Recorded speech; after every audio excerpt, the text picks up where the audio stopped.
Hi there, Alana Corso, Managing Broker, Co-Founding Partner of Dwell Realtors, coming to you this week to chat about foundation issues.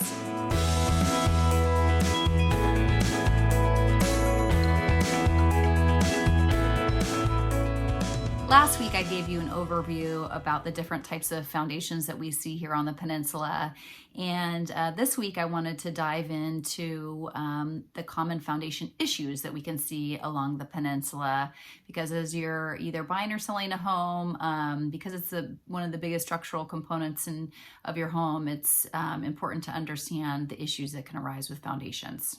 So a few things that might alert you to the fact that there is a foundation issue going on is if in your interior walls you start to notice that there are cracks around door frames or windows. And, these are more than just like your normal settlement cracks over time, that painters can address, but like significant cracks on the interior, or if windows or doors are having a hard time opening and closing because maybe they seem out of plumb and that you can't get them.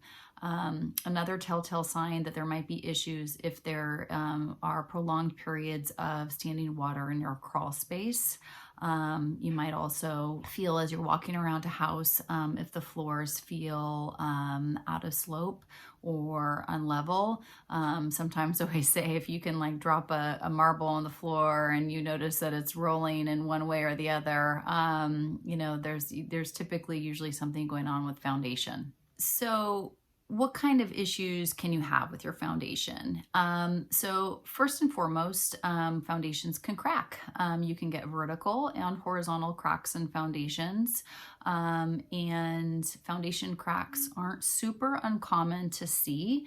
It always comes down to how many foundation cracks are there, how big are they, where are they vertical or horizontal? A lot of structural foundation experts will say that if you have some vertical cracks, a few that are less than 3/8 of an inch thick, you can just monitor and watch them over time.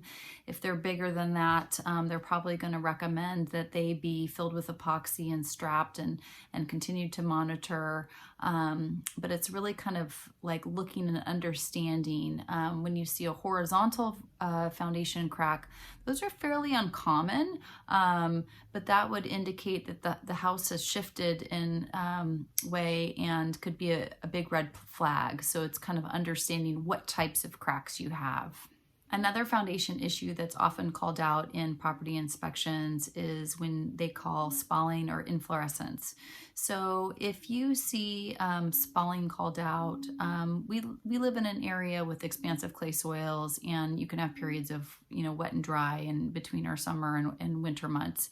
And when water hits foundation and hits the cement in those foundation walls, you can get what's called spalling. And this is when you can see this picture here where there's white flakiness that comes out, and it's a chemical reaction happening with the cement.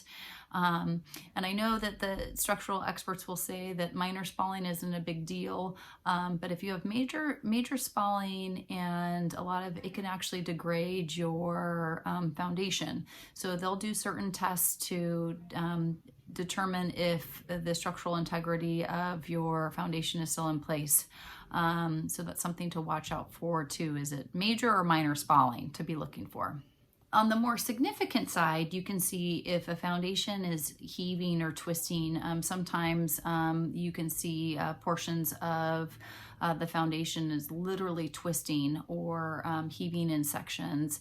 And that would go in, like I said, the major category. And you're definitely going to want to have a structural engineer or foundation expert take a look and decide what the best course of action is for those types of issues. With slab foundations, you can see in some areas where slab foundations were used, and if they were done and built on landfill, there could be settlement over time.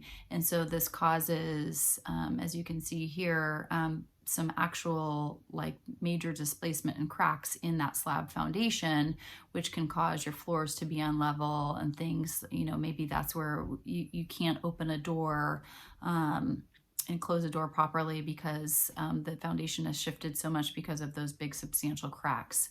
So that's another thing to be looking out for in terms of an issue.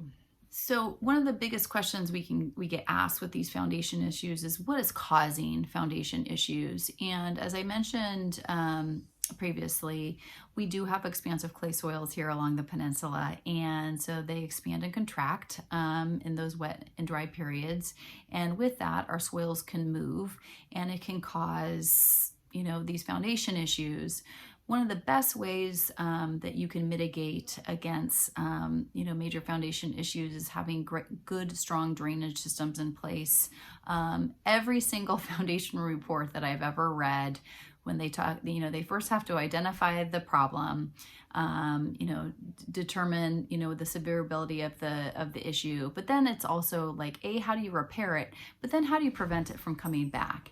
And I would say 99% of them recommend drainage work to be done to help mitigate and prevent these issues from happening in the future.